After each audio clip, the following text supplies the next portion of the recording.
ఈ సీజన్‌కి తర్బూజాలైతే వచ్చేసాయి. వాటితో నేను తర్బూజా జ్యూస్ అదే మస్క్ మిలన్ జ్యూస్ అయితే చేశానండి. దీన్ని ఎలా చేసుకోవాలో చూపిస్తున్నాను. ముందుగా నేను ఒక తర్బూజా తీసుకొని దాన్ని ముక్కలుగా కట్ చేసుకున్నానండి. దాని లోపల ఉన్న సీడ్స్‌ని కూడా మనం రీయూజ్ చేసుకోవచ్చు. ఆ ముక్కల పైన ఉన్న పొట్టంతా పీల్ చేసేసుకొని ముక్కల్ని చిన్న చిన్నగా కట్ చేసుకున్న తర్వాత గ్రైండర్ పాత్రలో వేసేసుకోవాలండి. అలాగే ఒక 2 టేబుల్ స్పూన్ల చక్కెరని వేసుకుంటున్నాను.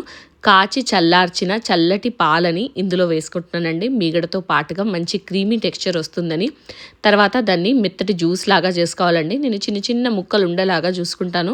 ఆ ముక్కలు పంటికి తగులుతుంటే చాలా టేస్టీగా అనిపిస్తుందని. తర్వాత వాటిని గ్లాసెస్లో వేసేసుకోవాలండి. నేను తీసుకున్న ఒక కర్బూజా కంప్లీట్గా నాకు 2.5 గ్లాసులు అయితే వచ్చిందండి.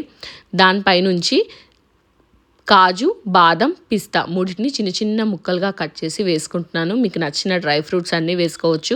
అలాగే వెనీలా ఐస్ క్రీమ్‌ని అయితే నేను దీనిపైన వేసుకుంటున్నానండి. మంచి టేస్ట్ ఉంటుంది.